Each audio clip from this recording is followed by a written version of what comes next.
नमस्कार, मेरा नाम है रेखा के.एस. मैं मंगलूर विश्वविद्यालय कॉलेज की शोधार्थी हूँ और मेरा प्रपत्र का विषय है प्रवासी भारतीय साहित्य कल, आज और कल। हिंदी में प्रवासी साहित्य नवयुगीय साहित्यिक विमर्श है। प्रवासी साहित्य यानी प्रवासी लोगों द्वारा लिखा गया साहित्य या प्रवासी साहित्य का सामान्य अर्थ है।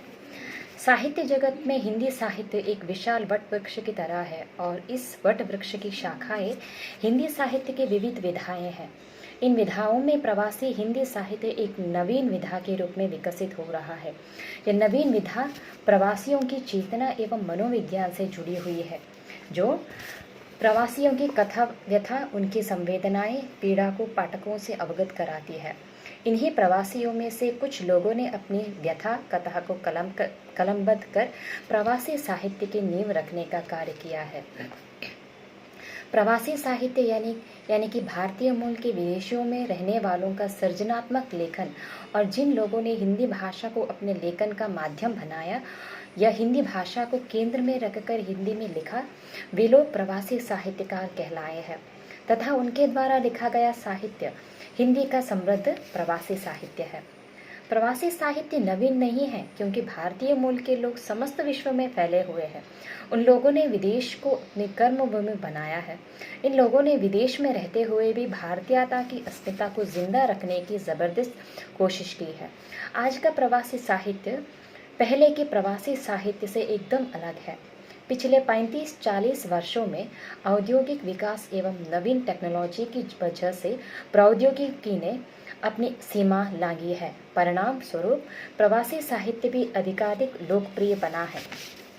हिंदी में प्रवास साहित्य का आरंभ प्रेमचंद की यही मेरी मातृभूमि है और शोधा की कहानियों से माना जाता है तथा कहानियों में अमेरिका से लौट आए भारतीय प्रवासी तथा मॉरिशस से ले जाए गए भारतीय बंधुआ मजदूरों की कहानियां हैं।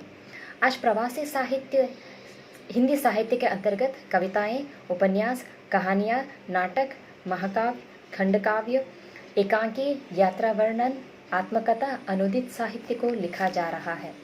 इन साहित्यकारों के सृजनात्मक लेखन में हिंदी भाषा का प्रवाहित एवं जिंदा स्वरूप नजर आता है।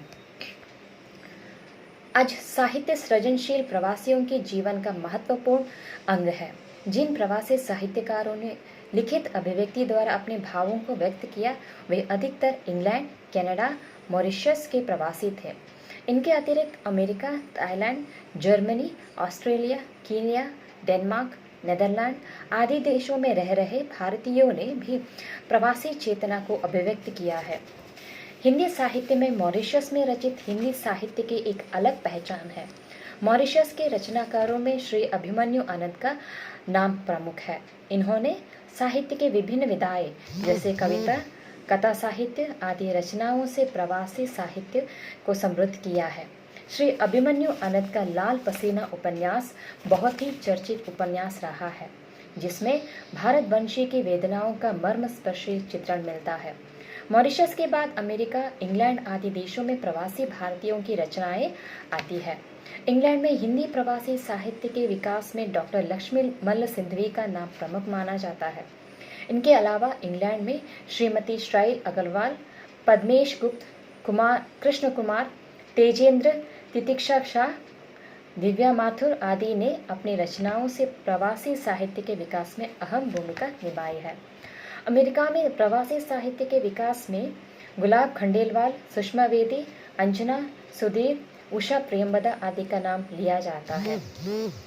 कन्नड़ा की बात करें तो वहाँ पर श्रीमती स्नेह ठाकुर जैसे रचनाकार अपनी रचनाओं के माध्यम से प्रवासी साहित्य को समृद्ध करने में लगे हुए हैं। अन्य देशों में जैसे सूरीनाम, त्रिनिदाद जैसे देशों में भी हिंदी भाषा, साहित्य और संस्कृति के प्रचार प्रसार के लिए हरिशंकर आदेश जी, हरदेव सहत जैसे बड़े हिंदी प्रवासी साहित्यकारों द्वारा महत्वपूर्ण कार्य किया गया है। तो निष्कर्षतः कहा जा सकता है कि प्रवासी साहित्य की रचना के कारण चाहे जो भी रहे हो, उनमें चित्रित परिस्थितियां चाहे जैसे भी रही हो, किंतु आज का सत्य यही है कि प्रवासी साहित्य भारतीय हिंदी साहित्य का अभिन्न अंग बन गया है। प्रवास की समस्याओं और संघर्षों की वास्तविकताओं से भरा यह साहित्य हमें मानव के जुझारू होने का सीख देने के साथ ही सदैव प्रयत्नशील होने की सीख भी देता है। प्रवासी साहित्य लेखन की यह परंपरा दीर्घकाल तक यथावत बनी रहे, ताकि आने वाले समय की नई भारतीय पीढ़ी को प्रवास से संदर्भित सारी जानकारी सहज ही मिलती रहे। प्रवासी लेखक अपने लेखन की परंपरा को इसी प्रकार निभाते रहे और भारतवंशी होने के गर्व को सदा अपनी लेखनी से उद्घृत करते रहे। धन्यवाद।